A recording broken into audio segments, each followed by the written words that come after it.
So you've got a meal plan. So you've got a meal plan company and a storm is headed your way. What should you be doing to prepare? What happens if you lose power? What happens if you lose your kitchen? Well, I'm going to discuss that and more. My name's Casey Catering. I'm one of the very proud founders of Fit Food Fresh, and I just tripped over a stool. On this show, my business partner and I discuss our experiences not only running Fit Food Fresh, Florida's highest rated meal plan company, but also our other businesses. If this is something you dig, definitely subscribe and hit those alerts so you don't miss any of the videos we've got coming your way. If you have any specific questions or topics that you want to see us discuss, just let us know. We're always looking for feedback. And don't forget to comment. So we've currently got Hurricane Dorian barreling down upon South Florida, and we're located in Boca Raton, so it's coming basically right at us. This isn't our first rodeo. We've been around for 6 summers now doing Fit Food Fresh, and that's when the prime hurricane season is in full effect. Hurricanes are unpredictable, but the way you prepare for them is always the same. With a meal plan company, you've got a lot of considerations. You've got delivery, you've got orders, you've got cooking, you've got your food delivery, getting food in here. So I'll go over some of the considerations that we make after all these years, and hopefully this gives you some ideas for your preparation plan for any snowstorms, hurricanes, typhoons, monsoons, or other natural events. Fortunately, we have the benefit of knowing that a hurricane is coming, so I always tell people I'm never going to complain about a hurricane when you consider tornadoes and earthquakes give you no warning. So some preparation and a little bit of common sense goes a long way. Let's start with orders. Orders are definitely going to decrease. We're going to have people on in Florida. A lot of the natives just stay and weather it out. But for some reason, even if they're staying here, they'll cancel their order and just eat Spam and hot dogs. What you want to be doing is pushing cold menu items if you have a cold menu, so they don't have to worry about reheating them if they lose power and they don't have an ability to. Maybe pushing some of the items that are easier to reheat on a propane or Coleman grill. You also want to push the idea that you're going to want to be eating this food instead of ramen and cans of soup and all this. Also going to want to remind people of the lines they can expect at supermarkets.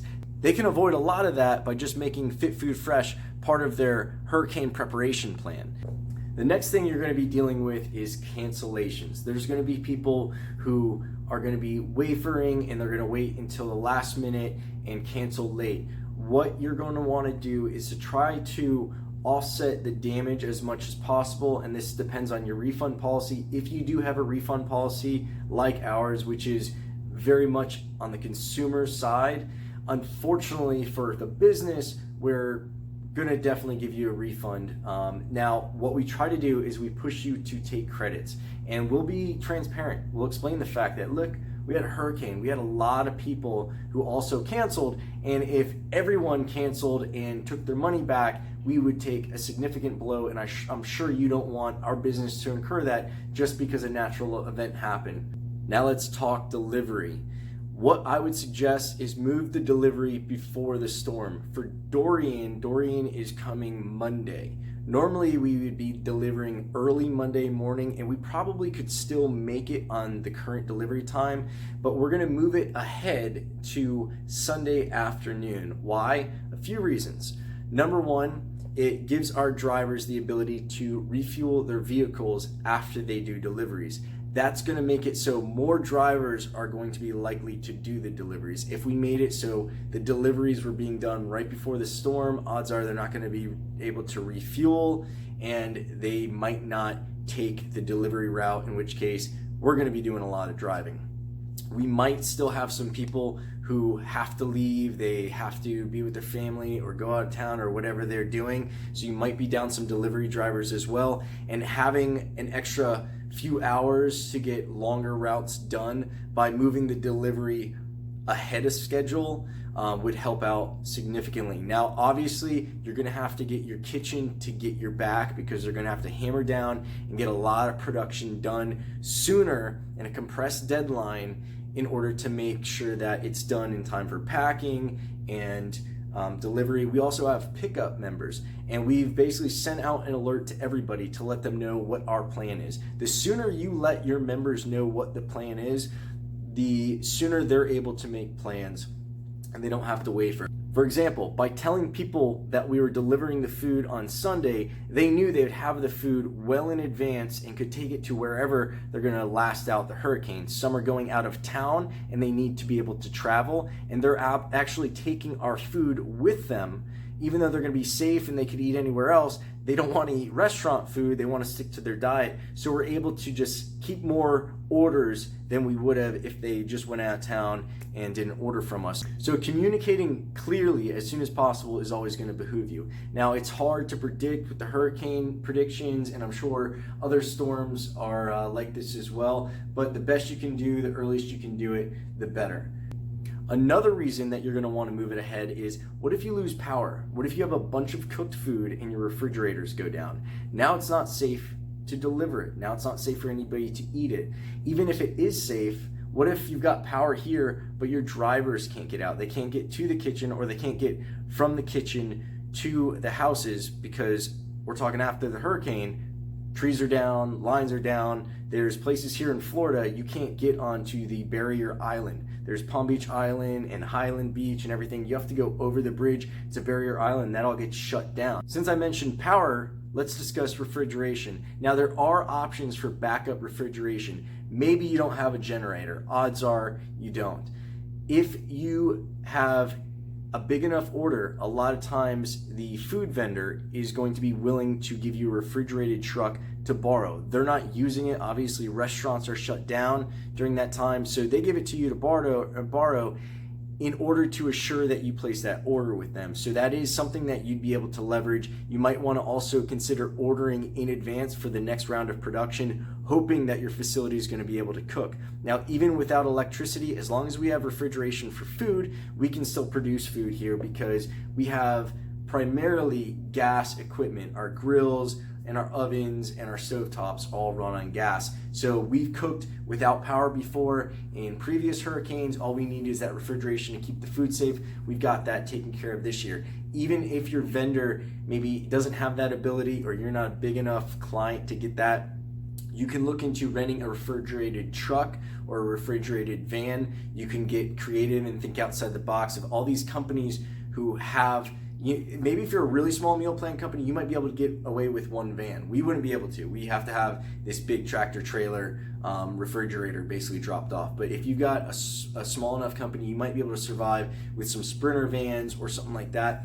Think about somebody, maybe a florist shop, who's obviously not going to be making any deliveries. You'd be able to give them some money. Get creative, but look around and see what you can do. I don't know what it's like in your area. We happen to be fortunate enough to be in a rather, pretty developed area here in South Florida, so there's plenty of refrigeration trucks I could rent, that's what they're there for, just refrigeration. But if you're in a more rural area, you might want to be reaching out to your town florist or some other business. The corner might be a little bit weird. Maybe a catering company, some business that has a refrigerated truck that's not going to be in use during a hurricane. Obviously, if you have the ability to get a generator, that's ideal. But if the storm's already barreling down like it is on us and you have a major facility, we just don't have a place to put a generator. We've looked into it, and we can't put it inside, we can't put it outside because of our landlord. So unfortunately, we just have to borrow a refrigerator. Now let's talk worst case scenario. Not only is your power out, your facility is damaged. You're not able to produce food. Now what? You still have a book of business, and hopefully you've been doing a good enough service and treating your members the right way where you'd be able to get them back. Reach out to them, explain what's going on, give them a timeline if you have it, keep them posted, and see what you can do to get production back up and running as soon as possible. What are some options for production? You can go to a caterer, you could find a larger meal plan company, and I say larger because if you went to somebody who is your size and you gave them all of your clients, they would have to basically double, and that might be a big risk that they would eagerly take, but you might not want to risk your clients to that. You're going to want to make sure you check out the food and everything else. Don't rush. I know you're gonna want to be getting money coming in as soon as possible, but you might not want to risk your reputation on subpar food produced by another meal plan company or a caterer who you haven't truly vetted. Obviously, the best preparation is done months in advance. We've had insurance set up for years. Fortunately, we haven't had to use it. We ordered the refrigerated trailer as soon as we knew there was a storm on the horizon. We coordinated with our members early in the week.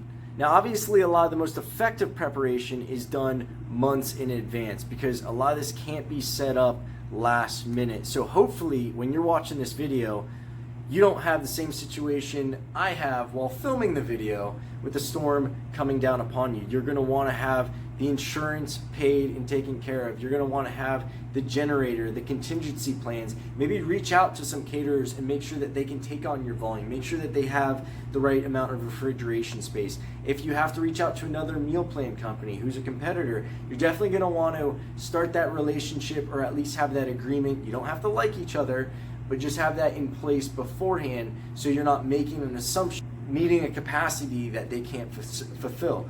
You'll have to switch your menu a bit, but when it comes down to getting revenue without a kitchen, that's the next best option.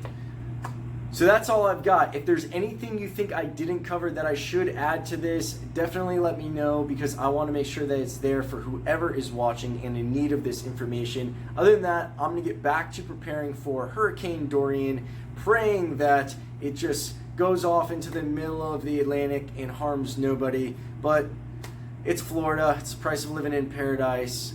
Hopefully you're not enduring this. If you are, stay safe and get some books. Thank you guys for watching. I hope you enjoyed. I hope you found it informative. Please subscribe and hit the alerts so that you can see more content like this on other topics and even on topics or questions that you want to fire at me. Like I said, Steven and I are here to answer any question we can and help you out in any way we can. So thank you again. Subscribe, alert, peace.